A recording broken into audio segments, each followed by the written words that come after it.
예,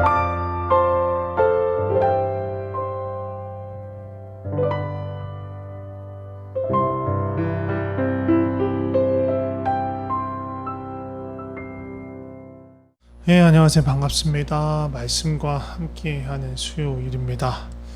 지난주에 목회자 세미나를 다녀오느라 너무 피곤해서 말씀과 함께하는 수요일을 제대로 섬기지 못했습니다. 너무너무 죄송하고요. 이어서 나누려고 합니다. 지지난주에 뭐 나누고 있었는지 기억하십니까? 공동체가 함께하는 날, 함께하는 하루, 그 하루 일과에 대해서 나누고 있었습니다. 특별히 아침과 저녁 공동 기대, 공동 예배, 아침 예배, 저녁 예배에 대해서 나누고 그것이 무엇으로 어떻게 구성되는지에 대해서 말씀을 드렸습니다. 시편 기도, 말씀 읽기, 공동의 찬양, 그리고 함께하는 공동의 기도로 이루어진다고 말씀드렸죠.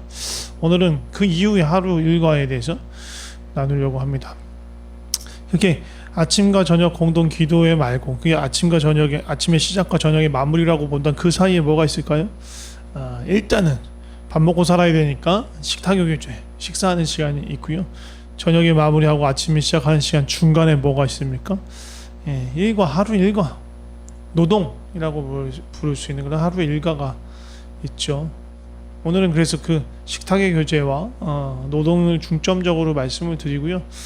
저녁 기도회가 또 아침 기도회하고 어떤 차이가 있는지에 대해서 얘기를 나눠서 오늘은 이렇게 함께하는 하루에 대해서 마무리를 지으려고 합니다. 식탁의 교제, 식사하는 시간이에요. 아침 기도회 시간을 통해서 우리가 영의 양식을 먹었다고 본다면 육신의 활동을 위한 육의 양식도 취해야 합니다. 우린 식탁의 교제를 통해서 육의 양식을 먹죠. 근데 이 식사 시간이 단순히 허기를 면하기 위해서 배에 무언가를 채우기 위한 그런 시간만은 아니에요. 예수님의 어떤 공생의 기간을 보면요, 이렇게 먹을 것, 음식하고 예수님의 사역, 그리고 예수님께서 말씀하시는 가르쳐 주신 그 하나님 나라하고 연결시킬 때가 대단히 많았습니다. 예수님이 공생애를 시작한 게 언제예요? 세례 요한으로부터 세례를 받으시고 나서예요. 예수님 세례를 받으시고 나서 바로 무엇을 했습니까? 광야에 가셨어요. 성령에 이끌려서 광야에 가셨습니다. 광야에서 세 가지 시험을 당하는데 그 세 가지 시험 중 하나가 무엇입니까? 음식에 관한 거죠. 음식에 관한 거. 사단이, 마귀가 시험하죠. 이 돌들로 떡을 만들어라. 그때 예수님 뭐라고 대답하십니까? 사람이 떡으로만 살 것이 아니라 하나님의 입에서 나오는 말씀으로 살아야 한다라고 말씀하셨죠. 이거 신명기에 있는 말씀입니다. 신명기에서 모세가 한 말씀이죠. 근데 단순히 예수님 이걸 되풀이했을 뿐만 아니라 그렇게 사셨어요. 그 단적인 모습이 어디서 나오냐? 요한복음 4장에서 예수님께서 사마리아에 있는 여인을 찾아가는 그것. 그때 제자들이 막 이렇게 예수님 먹은 음식을 막 예수님과 제자들이 함께 먹은 음식들을 찾으러 구하러 나가고 예수님은 이 여인과 함께 대화를 하십니다. 그리고 제자들이 그 음식을 구해 왔어요. 근데 예수님이 제자들에게 이렇게 말해요. 나에겐 다른 양식이 있다. 이게 뭐예요? 그냥 음식물을 먹는 그것이 아니고 보내신 하나님의 뜻을 행하고 온전히 이루는 그것이 양식이다 라고 말씀하셨어요. 양식이 너무너무 중요한 것입니다. 또 빈들에서 5,000명을 먹이시기도 하시고 또 7,000명을 먹이기도 하셨습니다. 그러면서 뭐라고 말씀하시냐면 예수님께서 하늘에서 내려온 영원한 양식, 영생하는 양식, 생명의 떡이라고 자신에 대해서 말씀하셨죠. 잡히시던 날 밤에 성찬을 제정하실 때에도 마찬가지로 이 떡은 내 살이고 이 잔은 내 피다, 새 언약의 피다 라고 얘기하셨습니다. 부활하신 후에 예루살렘에서 제자들 이렇게 문 꼭꼭 걸어 잠그고 있는 제자들에게 찾아가셔서 뭐 하셨어요? 또 먹으셨어요. 잡수셨어요. 또 엠마오로 가는 그 길에서도 제자들과 함께 식사를 했지요. 갈릴리 호숫가에서 정말 터덜터덜 정말 모든 것을 포기한 것 같은 그런 느낌으로 배를 띄우고 고기를 잡으려고 했으나 허탕쳤던 그 제자들에게 나타나셔서 정말로 많은 또 물고기를 잡게 하시고 또 그러면서 동시에 그 해변가에 모닥불을 피우시고 조반을 준비하셔서 제자들과 함께 먹으셨죠. 예수님 이렇게 제자들과 또 무리들과 함께 먹으시면서 또 양식에 대해서 설명하시면서 떡에 대해서 설명하시면서 예수님이 어떤 분이신지 또 천국이 어떤 것인지 말씀해 주셨어요. 또 마지막으로 또 뭐 있습니까? 요한계시록에 보면 3장에 나오죠. 예수님 문 밖에 서서 문을 두드리고 있다. 문을 두드리는데 그 예수님을 영접하면 어떻게 된다? 예수님이 들어가서 그는 나로 더불어 마시고 나는 그로 더불어 먹고 마신다. 이게 너무너무 중요한 것입니다. 그러니까 음식을 먹는다는 건요, 그냥 배만 부른 그런 게 아니에요. 입과 혀가 즐겁고 맛있는 걸 먹어서 막 그런 것이 아니고 그건 넘는 의미가 있는 거예요. 모든 성도들은요, 믿음으로 주님이 주신 일용할 양식을 감사하며 먹기 시작할 때 무슨 놀라운 기적에 참여하는 거냐면 바로 그 식사의 자리 예수님께서 함께 하셔서 함께 그 식탁의 교제를 이루고 계신 것, 주님과 함께 식탁의 교제를 누리게 되는 놀라운 기적에 참여하는 거예요.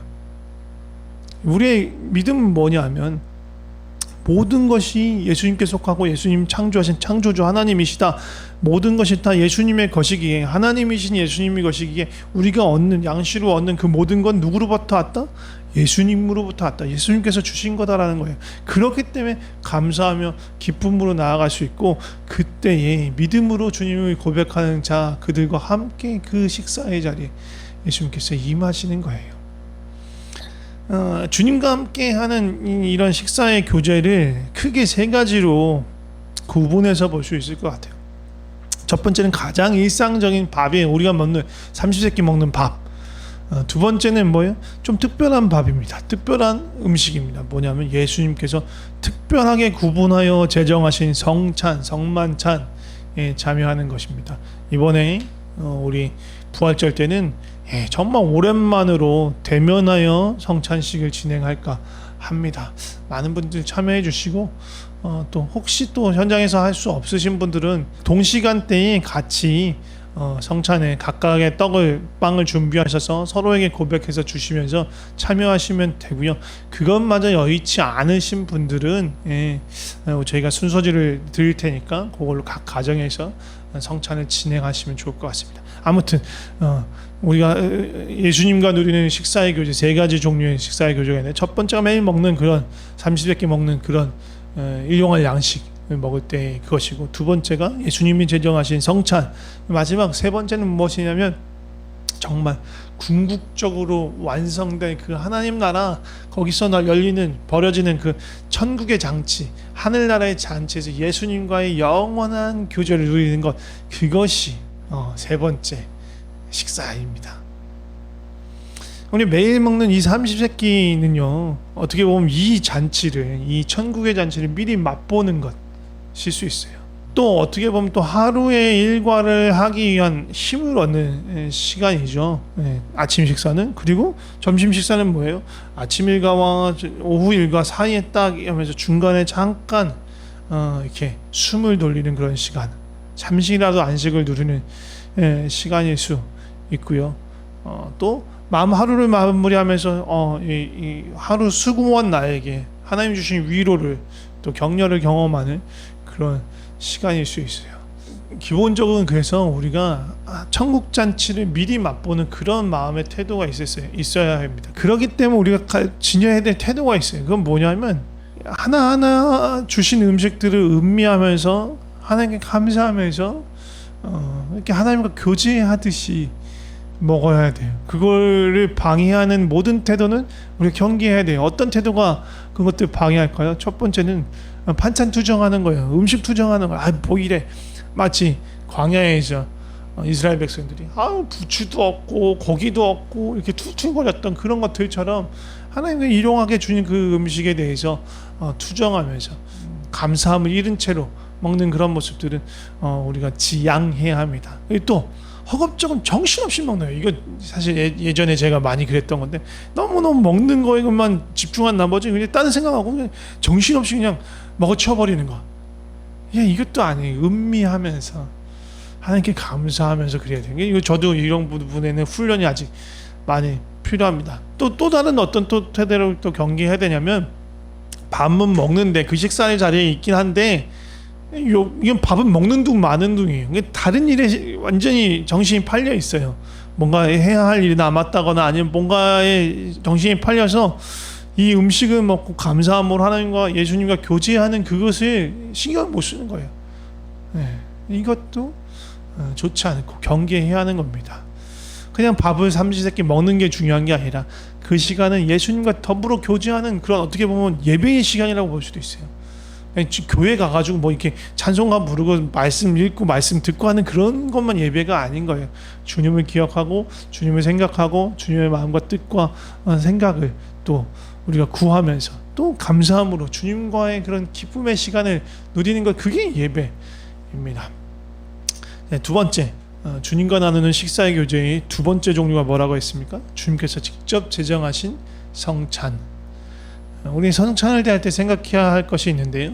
제가 뭐 성찬식 할 때마다 이 얘기는 좀 자주 나눴던 것 중에 하나인데, 뭐냐면 성찬은 개개인이 참여하는 게 아니에요. 물론 개개인이 참여하는데 개개인이 개인적으로 주님을 만나는 게 아니라 한 덩어리의 떡에 우리 모두가 함께 참여하는 거예요. 오늘 우리에게 일용할 양식을, 나에게 일용할 양식이 아니라 우리에게 일용할 양식을 주시고 우리에게 일용할 양식으로 자신의 삶을 내어주신 그 주님의 몸에 우리가 함께 동참하는 거예요. 우리가 동참하는 거예요. 고린도 교회를 보면 이런 의미를 망각했어요. 그래서 뭐 일찍 온 자들, 또 오히려 또 부한 자들이 다 허겁저겁 자신들의 배를 채우고, 오히려 가난하고 좀 소외당한 사람들이 이 성찬에 참여의 기회를 잃어버리게 되는, 참여하더라도 아주 부족하게 먹는 그런 일이 생기는 거죠. 그래서 바울은 이 고린도 교회를 책망했습니다. 그래서 성찬에 참여할 때는 우리 주변을 살펴야 돼요. 줄인 자, 배고픈 자, 소외되고 헐벗은 지체나 이웃이 없는지를 돌봐야 돼요. 그러니까 성찬의 떡을 한 조각 먹는 그 시간만 중요한 게 아니라, 성찬식 하는 그 시간만 중요한 게 아니라 우리의 삶이 서로를 돌보고 또 베풀고 또 도우면서 이렇게 한 몸을 이루어가는 것, 이루려고 애쓰며 살아가는 것, 그 삶이 전제가 돼야 된다는 거예요. 마지막으로 세 번째가 뭐라고 했습니까? 영원한 궁극적으로 이루어진 그 하나님 나라에서의 그 예수님과의 그 친밀한 식탁의 교제, 그 잔치상을 기억해야 한다. 천국 잔치를 기억해야 한다. 매일매일 식사에 참여하고 또 성찬에 참여하면서 이게 끝이 아니라 정말 영원하고 완전한 그것이 있다. 그러니까 난 썩어질 것, 영원한 것이 아닌 이 땅에 속한 것들에 대해서 내가 미련을 갖지 말고 영원한 하늘의 것에, 결코 썩지 않은 그것에 소망을 두고 오늘 그리고 지금 하루하루를 살아가는 그런 삶을 살아가야 하는 것입니다. 이것이 식탁의 교제 안에 담겨져 있는 의미예요. 자, 이제 아침 식사를 했어요. 그럼 뭘 해요?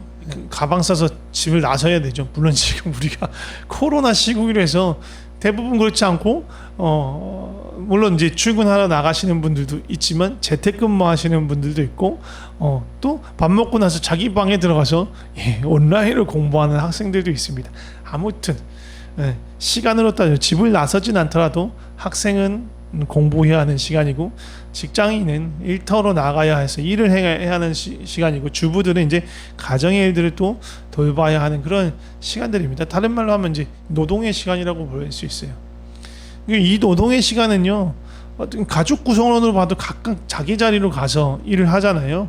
그러니까 어떻게 보면 흩어지는 거예요. 흩어져서 홀로 이 일들을 해야 하는 것입니다. 보네포 목사님이 이런 노동에 대해서 이렇게 말씀하신 부분이 있는데 되게 인상 깊어서 그대로 따왔어요.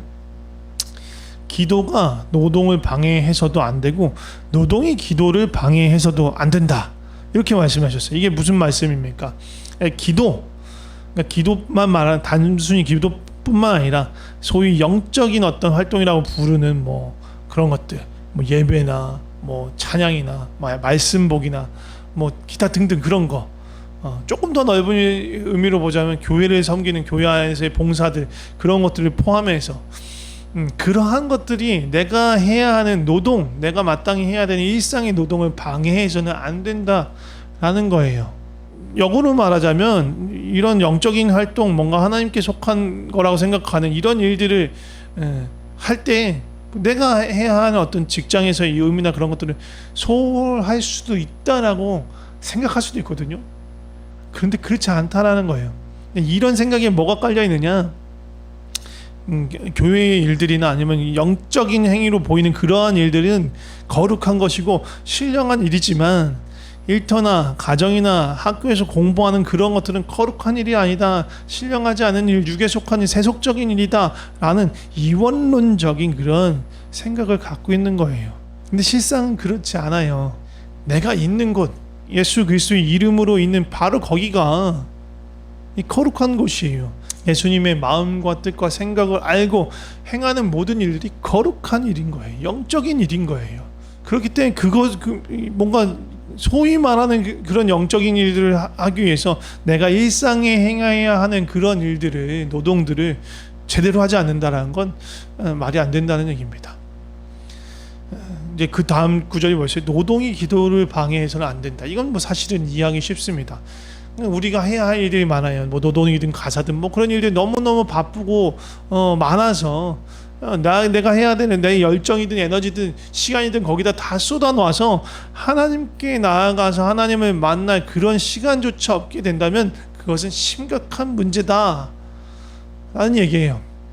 하나님과의 관계가 사라져버리고 하나님과의 친밀감을 잃은 상태라면 노동은 더 이상 거룩한 활동이 될 수가 없어요.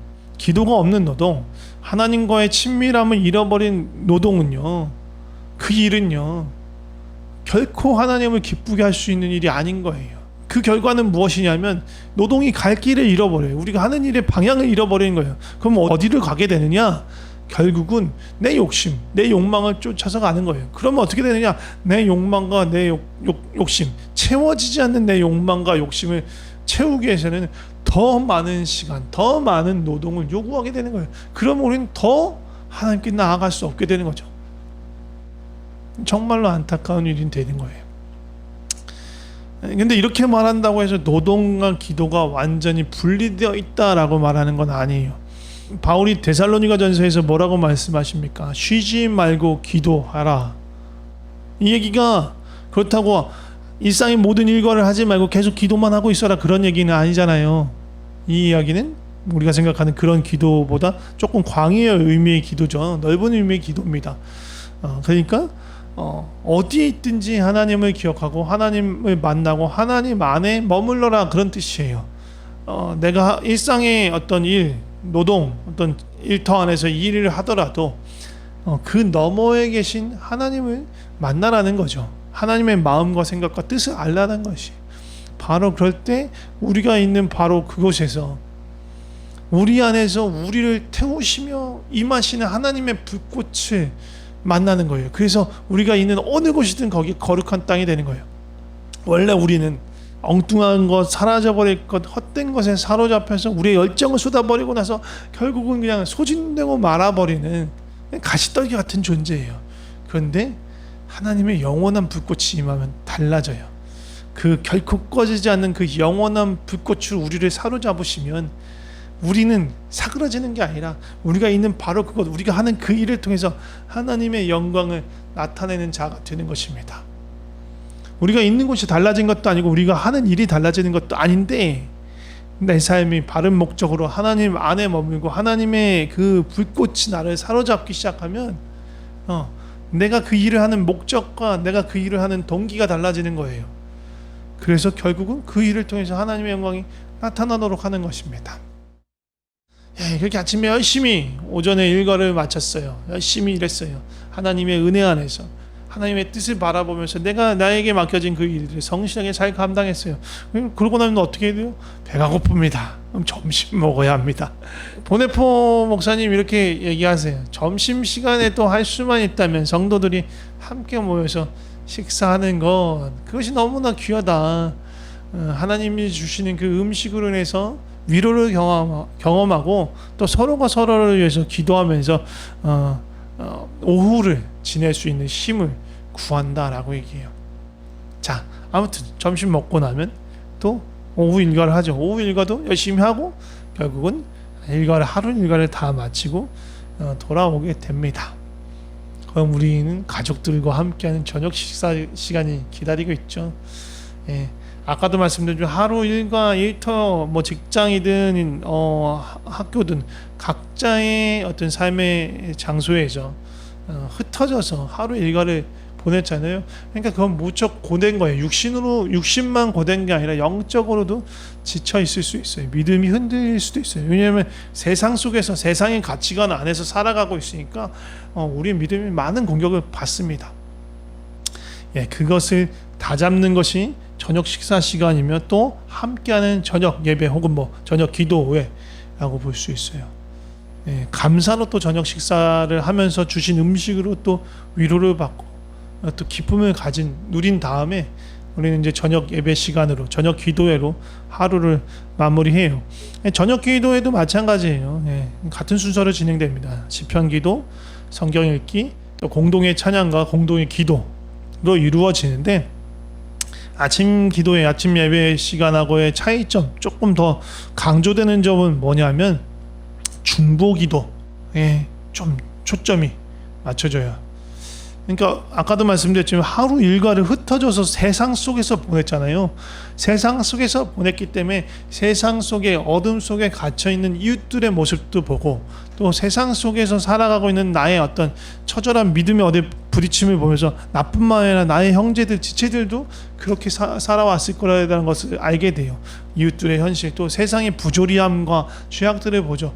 그것을 가지고 우리가 경험했기 때문에 그것을 가지고 기도하기 시작하는 거예요.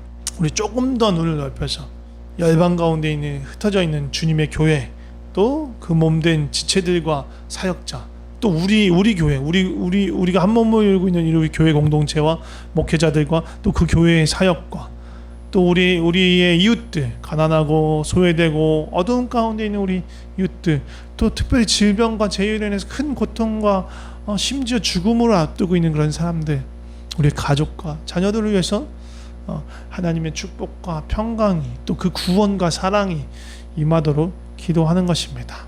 예, 또 한 가지 보네포 목사님이 저녁 기도회 때 저녁 시간에 조금 더 중점을 두기를 원했던 건 무엇이냐면 용서와 화목입니다. 이게 수도원에 있었던 오랜 전통이라고 해요. 수도원에서 하루를 마치면서 보통은 수도 원장이 그 지체된 그 형제들에게, 수도원 형제들에게 그날 하루에 대해서 자신의 잘못에 대해서 용서를 구해요. 뭔가 불성실이든 무엇이든 잘못에 대해서 고백하고 용서를 구하면 형제들은 그 수도원장을 향해서 용서의 말을 건넵니다. 그리고 나서 형제들 역시 자신의 어떤 실수나 잘못에 대해서 수도원장에 대해서 고백하고 용서를 구합니다. 그러면 또 수도원장은 용서의 말을 하는 거예요. 서로가 서로에게 용서를 구하고 용서해주는 일들을 합니다. 그러니까 에베소서 4장 26절에 보면 분을 내어도 죄를 짓지 말고 해가 지도록 분을 품지 말아라. 그러니까 이 죄를 묵혀서 다음 날로 가져가지 말아라 라고 얘기하는 거예요. 이게 뭐라고요? 마귀에게 틈을 주는 거예요. 그러니까 하루가 가기 전 저녁 기도회 때, 저녁 예배 때 서로가 서로에게 용서를 구하고 용서해 주는 일들이 필요했던 거예요. 우리가 뭐 매일같이 저녁 시간에 공동체로 모일 수는 없겠지요. 그러나 가정 안에서 이건 충분히 해볼 만한 것 같아요. 서로에게 행하면서 내가 하루 오늘 살면서 이런 연약함으로 이런 잘못을 구했어. 그리고 우리 가족들한테 이런 부분들을 했던 것 같아. 나를 용서해줘. 용서하겠습니다. 저에게도 이런 잘못이 있습니다. 용서해 주세요. 용서할게. 그럼 서로에게 용서하는 시간이 필요하고 또 하나님 앞에 나가서 하나님 앞에 겸손하게 나의 이 하루의 일과를 보면서 이러이러한 부분에 연약한 부분이 있었습니다. 범죄한 것이 있습니다. 하나님께 돌이키고 하나님의 용서하심을 얻는 것 너무너무 중요합니다. 마지막으로 이제 고단한 몸을 이루면서 뭘 해야 돼요? 잠을 자야죠. 근데 이 잠을 자기 전에 마지막으로 잠든 동안에도 이 나의 모든 삶을 하나님께 맡기면서 졸지도 주무시지도 않는 영원한 하나님의 손에 내 삶을 맡기는 거예요. 그러니까 잠든 시간을 위해서도 기도하는 거예요. 잠은 죽음처럼 아무것도 할 수 없는 그런 무방비 상태잖아요. 그러니까 잠든 시간에도 주님의 도우심과 보호하심을 구하고 심지어 우리의 꿈속에서도 우리를 지키시고 우리가 거룩함을 잃지 않도록 주여 돌보아 주시옵소서 그렇게 구하는 것입니다. 예, 이상으로 함께하는 날 하루 일과를 어떻게 공동체가 함께 지낼 수 있을까에 대한 이야기를 나눴습니다. 시작할 때 말씀드렸지만요, 이건 좀 특수 상황이 어떻게 보면 배경이 된 거예요. 보네퍼 목사님께서 핑계말대 신학교에서 함께 그 신학 어떻게 보면 예비 목회자들과 함께 공동생활했던 2년간의 공동생활의 모습이 기초가 되었기 때문에 우리 가정에서나 우리 교회에서 그대로 행하는 건 참 쉽지가 않아요. 근데 그래도 우리가 여기 안에 있는 정신과 그 의미, 목적은 우리가 취해야 되고요. 할 수 있다면 우리가 적용해 보는 것도 좋을 것 같아요. 이제 우리 교회가 매일 아침에 새벽 기도회로는 모일 수 있죠. 근데 저녁 기도까지 하는 건 사실 쉽지 않아요. 또 어떤 교회를 보면 새벽 기도회는 하지 않지만 저녁 기도회로 모이는 교회들도 있어요. 교회마다 다르죠. 또 점심 때 함께 모여서 식사하고 기도하는 것도 쉽지는 않죠. 하지만 이것들을 뼈대 삼아서 우리 각 가정에 적용할 수도 있고요. 또 우리 점심 식사를 또 성도 간에 서로 함께 할 수도 있잖아요. 그럴 때도 그렇게 좀 기억했으면 좋겠고, 또 공동의 식사가 아니더라도 식사할 때마다 정말 이 식탁에 주님께서 함께 하심을 기억하면서 정말 그냥 배만 부르는 게 아니라 주님과 함께하는 사귐의 시간, 예배의 시간이 되도록 할 수 있고요. 또 하루를 마감하면서 나뿐만 아니라 가족과 이웃과 교회와 열방을 위해서 기도하고 또 서로가 서로를 용서하고 용서해주는 그런 기도를 하는 것은 정말로 아름다운 일이 될 것 같습니다. 오늘은 여기서 마치고 제가 기도하도록 하겠습니다. 하나님 아버지, 다시 한번 우리를 주님 안에서 한 몸이 되게 주의 몸의 지체로서 공동체를 이룰 수 있게 해주셔서 감사합니다. 보네퍼 목사님께서 여러 가지를 안내하고 권면했지만 사실은 그거를 직접적으로 그대로 적용하기는 좀 어려운 것 같습니다. 그러나 그 안에 주님이 두신 그 생각, 아이디어, 목적과 의미를 우리가 기억하게 하여 주시옵소서.